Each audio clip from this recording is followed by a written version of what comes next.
ఆవకాయ ఆంజనేయ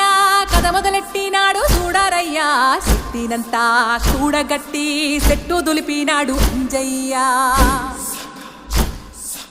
ఎర్ర ఛాయ కోతి అవతార వెంటమాయ కత్తి సేత